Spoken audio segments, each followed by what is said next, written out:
delve into things around attacks and issues Christians face. Okay. Now, and this will be in the context of 2 Kings chapter 4 verse 27, 2 Kings 4:27, where the encounter between Elisha and the Shunammite woman, where he said, the Lord has hidden this one from me. Okay. Now, sometimes Christians suffer very painful, devastating, losses. How can we develop sharp spiritual sensitivity to pick these things up before they manifest in the physical? And this is in the context of 2 Kings, where even Elisha said, this one God has hidden from me.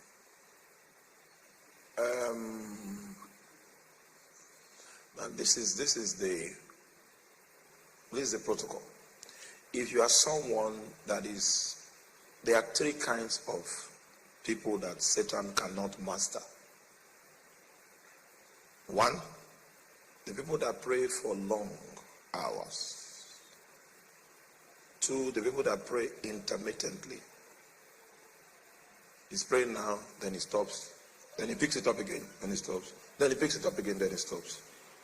And three, such Christians that pray in the night. Now, how did I come about these things I'm saying? We went for a crusade in northern Ghana. And I met someone that was being prepared to inherit a powerful witchcraft platform that eventually gave his life to Christ. He says in witchcraft education that they taught them, they say only Christians are problems to us, no other set of people on earth. And such Christians that either pray long, pray intermittently, or pray in the night. So that's where I got that from. Now, if you do this, any of these three, it will be easy for God to drop an intelligence on your hand. All right? But just like you said, Elisha didn't pick what happened to the woman. So it means that your own personal intelligence is good, but that is 55% of possible feedback. Just you. If you have a team or a group that you pray with, maybe of 2 people, 3 people, 4 people, and you are consistent, there is no way the intelligence will elude everybody. So there's a civilization you sustain when you press on your own. And there is a higher security system established when you pray in a group. Because if you pray in a group, maybe I didn't pick anything. In the sincerity of my heart, I didn't pick anything. But you picked something. So we can work with your own intelligence. God moves with his body, so he can decide to exclude you in the intelligence gathering system. So we can use the intelligence from another vessel. Now, we will use Shadrach, Meshach, and Abednego as a point of contact in this explanation. You will notice that it was 4 of them that went to pray. But it was Daniel that 4 of them manufactured the feedback. But Daniel received the feedback in the vision of the night. The secret of the king's dream was unveiled to Daniel in the vision of the night. But it was 4 of them that prayed. Do you understand it? But it was Daniel that picked it. So 4 people can pray. Maybe you are the one that picks it today. But it doesn't mean you are the one that will pick it tomorrow. Meanwhile, 55% efficiency. If you are in any of these 3 categories, there is a 55% likelihood that you will pick. Just for the remaining 35%. All right? That's on the group level. So no matter how prophetic you are, you cannot operate in isolation of church life. That's a setup. And I don't want to press that. Thank you, sir. You see, the point you raised, I think, is quite critical for us as Christians, because more often than not, you find amongst Christians in a church fighting, disagreement, rancor. So you don't find that unity of spirit.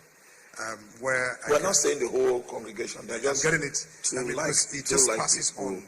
Okay, mean so like let's say in the departments Department, okay. and amongst your friends. Okay.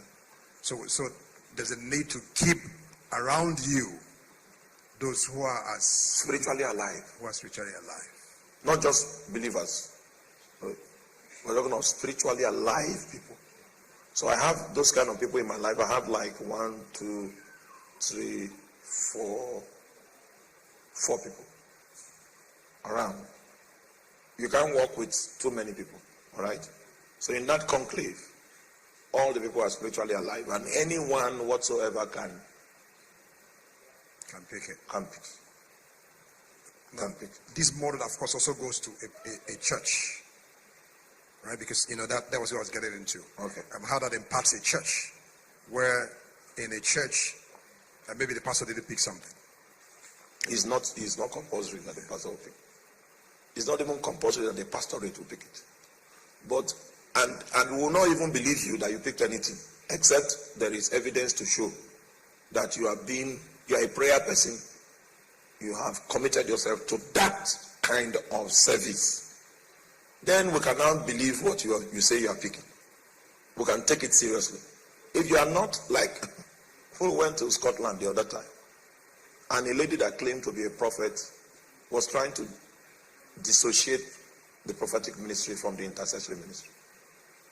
That you are not an intercessor, you are a prophet. I said, who is this one? This is rubbish. The fact that you are speaking British English doesn't mean you represent the Bible. So I came up there and said, hey, this is a lie, okay? Let's forget about this. Because I hate deception with passion. All right? You enter into the prophetic when you are faithful in intercession, in supplication. Your spiritual senses will begin to pick things in the realm of the spirit. And this is a possibility that is open to every believer in Jesus Christ. It's just that those of among us that are actually into the office, we will pick more. In scripture we have minor prophets and major prophets. What is the meaning? What's the difference? Some people prophesy more than others. That's just all. People that are in the office will pick more. Right? But every believer can pick. Okay? So as long as there is evidence that you are someone that is given to prayer, the scripture says we should not despise prophesying. So we have to take what you have picked seriously. There must be systems by which we can get those feedbacks in church. So that an onslaught of the enemy, a wave will not just hit. Because a wave can hit and 4 young people can be picked at the same time.